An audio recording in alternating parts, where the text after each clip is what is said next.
Woolf's critique of conservatism itself seems accurate. A vague return to the universal principles of the Declaration of Independence is not a radical enough repentance.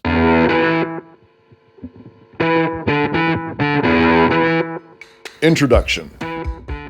In the recent discussions of Stephen Wolf's book, The Case for Christian Nationalism, whatever our preferences or misgivings for the word nationalism to describe his project, a great deal of ink, or ones and zeros, has been spent on the themes of Wolf's critique of Western universality. Jonathan Tomes quotes a representative passage, quote, "Western man is enamored of his ideology of universality. It is the chief and only ground of his self-regard. His in-group is all people. It is a universal in-group. Everyone is an object of his beneficence. But in perverse fashion, he is his own in-group's out-group. The object of his regard is the non-Westerner at the Westerner's expense. A bizarre self-denigration rooted in guilt and malaise. Loss and humiliation is the point, however. It is euphoric to him. His own degradation is thrilling. This is his psychosexual ethnomasochism, the most pernicious illness of the Western mind. Repeatedly, in the face of ethnic identity politics, we see Western man retreating to this universality, to the universal values of the Declaration of Independence, for example, not realizing that these values come from the collective experience of a cluster of European nations. In this retreat, he perpetuates the conditions for ethnic identity politics. Since Western values lack universality in reality, equality is never achievable. Tomes summarizes a prominent criticism. Quote, "Whatever Wolf believes his ethnos to be, this is taking the strategies of CRT and saying, yes, let's use that for us." And Tomes heartily agrees, concluding later in his essay, "Such a belief would of course involve repudiating and teaching children to repudiate any classical form of natural law teaching as expressed, for example, in C.S. Lewis's idea of the Tao in his Abolition of Man," unquote. However, merely based on the quotations Tomes provides, it is utterly unclear that what they say this summary indicates is in fact what Wolf is saying.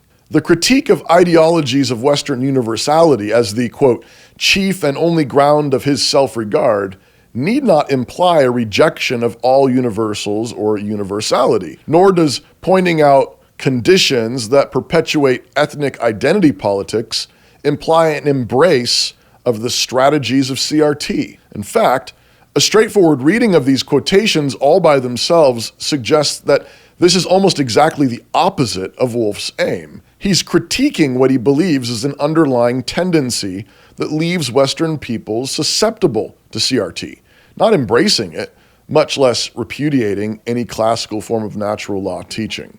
Augustine, Lewis, and Tolkien to the rescue. But since Tomes has appealed to Lewis we shall go. But first, St. Augustine.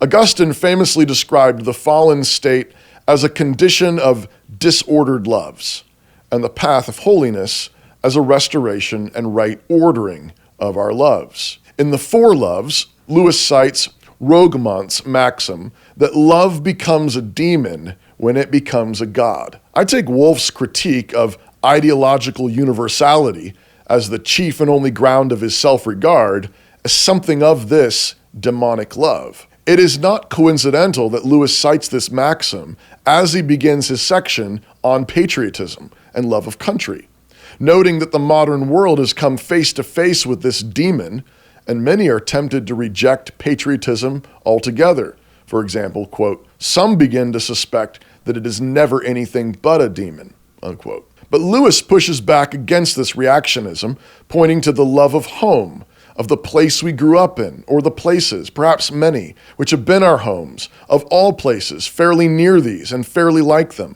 love of old acquaintances, of familiar sights, sounds, and smells, unquote. But Lewis isn't describing this love of place and familiarity in opposition to the right kind of love of nation, or even of a broader or more, dare I say, universal love of humanity in general. Quote, "It would be hard to find any legitimate point of view from which this feeling, that is, love of place, home, familiarity, could be condemned.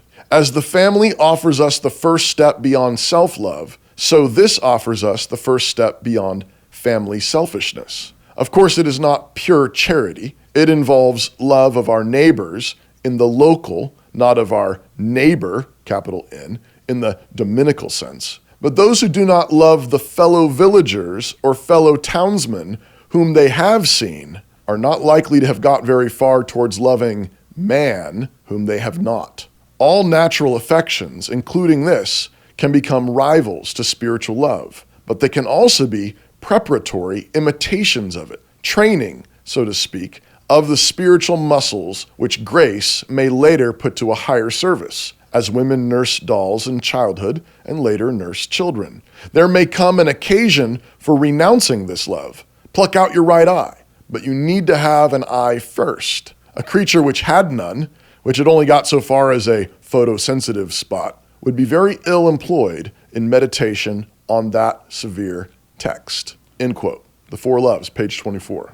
I take Wolff to be working with this basic framework, arguing that the rightly ordered love of man and humanity in general is simply not possible or likely apart from beginning with the more rudimentary loves of place, home, family, and familiarity. These particular loves are the training ground for the spiritual muscles of the love that moves beyond them. The values of the West do not spring up spontaneously in every human culture universally, but they are, as Wolff says, the, quote, products of Western experience and thus their particular inheritance, unquote. And this brings us, of course, to J.R.R. Tolkien. It has been noted by many that the friendship that develops between Gimli and Legolas in Tolkien's The Lord of the Rings is one of the more striking and moving in modern literature. And it is all the more striking and moving for the fierce and competing loyalties of the dwarf and elf princes. They are notoriously fierce lovers of their own places, their own homes, their own ways, and yet it is arguably that fierce love of their particulars that eventually blossoms into a deep and abiding friendship through the furnace of shared experiences, trials, and adventure. On top of this fierce love of their own things, Gimli's family has never quite forgiven what the elves of Mirkwood did to them, imprisoning them briefly as recorded in The Hobbit, and the elves of Lothlorien have their own historic reasons for wariness of dwarves, forbidding their entry into the land, which the elf Haldir moderates by only requiring the blindfolding of Gimli. Of course, when Gimli objects, Aragorn insists that the whole fellowship be blindfolded, Legolas the elf included, to his great chagrin.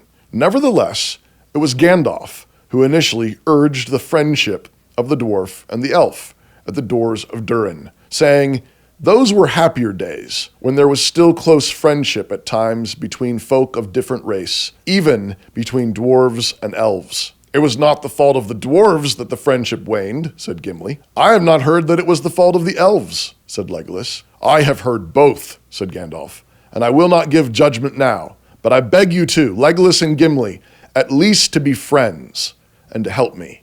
I need you both. The doors are shut and hidden, and the sooner we find them the better. Night is at hand." Commentators note that this friendship perhaps first begins to kindle in the mines of Moria, and in the blindfolded entry into Lothlorien following. But Lothlorien is the real turning point. Galadriel herself breaks the ice when she first speaks to Gimli, specifically honoring the places that Gimli loves. Quote, "Dark is the water of Keled Zaram, and cold are the springs of Kibble Nalah. And fair were the many-pillared halls of Khazad-dûm in elder days before the fall of the mighty kings beneath the stone." She looked upon Gimli, who sat glowering and sad, and she smiled. And the dwarf, hearing the names given in his own ancient tongue, looked up and met her eyes, and it seemed to him that he looked suddenly into the heart of an enemy and saw there love and understanding. Wonder came into his face, and then he smiled in answer. He rose clumsily and bowed in dwarf fashion, saying, Yet more fair is the living land of Lorien, and the Lady Galadriel is above all the jewels that lie in the earth. What a striking description.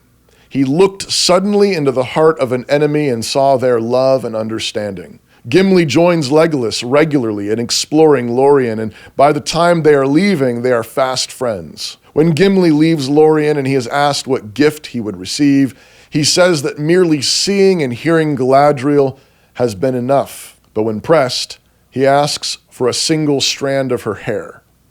A new, broader love has stirred in the dwarf's heart, emerging with the fierce defensiveness of the Lady of the Wood when the men of the Mark come upon them and cross-examine them while on their search for Merry and Pippin. But it's important to note that the friendship of Legolas and Gimli never devolves into a blended or universal love. Rather, while they certainly come to share some particular loves, the basis of their friendship seems to be a deep appreciation for the love that the other has for his particular places, home, ways, and familiarities. Both the dwarf and the elf sing songs recalling the beauty and glory of their homes and histories, of Khazad-dûm and Nimrodel, respectively. And one of the more moving moments between them in the chapter entitled The Road to Isengard, Gimli describes the beauty of the caverns of Helm's Deep with its translucence, quote, translucent as the living hands of Queen Galadriel. And the elf replies, "You move me, Gimli," said Legolas. "I have never heard you speak like this before. Almost you make me regret that I have not seen these caves. Come, let us make this bargain. If we both return safe out of the perils that await us, we will journey for a while together. You shall visit Fangorn with me, and then I will come with you to see Helm's Deep." "That would not be the way of return that I should choose," said Gimli, "but I will endure Fangorn if I have your promise to come back to the caves and share their wonder with me." Gimli and Legolas promise each other to visit again, both the Forest of Fangorn and the caves of Helm's Deep, together. But notice that it is not despite their fierce loves and loyalties to their particular places and homes that they have forged a friendship. It is precisely because of those loves of their places and homes that a friendship has emerged and will continue into the future. Later, after the One Ring is destroyed, they did visit the caves of Helm's Deep, and it says that Legolas emerged silent, and only Gimli could find words fit for the moment, and Tolkien writes, "And never before has a dwarf claimed a victory over an elf in a contest of words." Conclusion. Much remains to discuss and debate regarding the call for a Christian nationalism. But perhaps we may at least recognize that the project of Western universality, at least in its postmodern and multicultural manifestations, has been an abject failure. Love of humanity does not simply arise from nothing. Love of the other, the universal, arises from the love of the particular, the familiar, one's favorite places and peoples. No doubt, these familiar loves and natural affections can become demons when they are elevated to positions they were never intended to occupy. But by the same token, or Tolkien, without them, the love of the other, the foreign and universal, would seem to be impossible. The love of the universal, divorced from the right ordering of particulars, can turn into its own demon. And in the name of multiculturalism and pluralism, only anxiety and enmity and hatred fills a land. Woolf has been quoted as saying, "People of different groups can exercise respect for difference, conduct some routine business with each other, join in interethnic alliances for mutual good, and exercise common humanity, for example, the Good Samaritan. But they cannot have a life together that goes beyond mutual alliance," unquote. And it very well may be necessary to return to this grim reality, something like the ways of dwarves and elves in Middle-earth. And yet perhaps the friendship of Gimli and Legolas suggests that something more is possible, but only forged through the fires of trial and adventure, through the supernatural working of the Spirit, something not to be sentimentally banked on or simplistically presumed upon. Woolf's critique of conservatism itself seems accurate.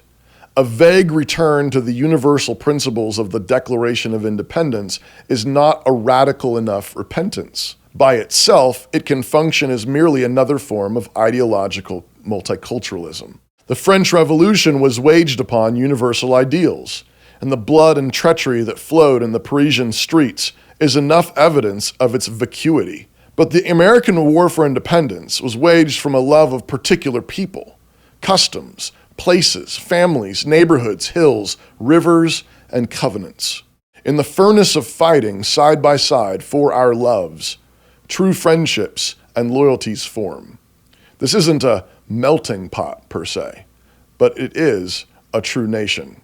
It has been pointed out a number of times that conservatism finds itself routinely on the defensive. All we know is what we are against, and so conservatism so often seems to be nothing but a rearguard action, a well-meaning retreat. But a faithful culture war, one that succeeds, one that takes back and occupies the ground of a society, will be one that is driven by a host of rightly ordered loves. As Chesterton said, the true soldier fights not because he hates what is in front of him, but because he loves what is behind him. And that love behind him is of particular places, friendships, families, streets, and smells. Evangelical elites and the progressive media complex want you to think that Christian nationalism is hopelessly racist, bigoted, and an idol for right-wing Christians. Is Christian nationalism the golden calf of the religious right? Or is it the way forward? Stephen Wolfe provides an answer in the new book, The Case for Christian Nationalism, which I'm looking forward to reading. Click the link below to order today.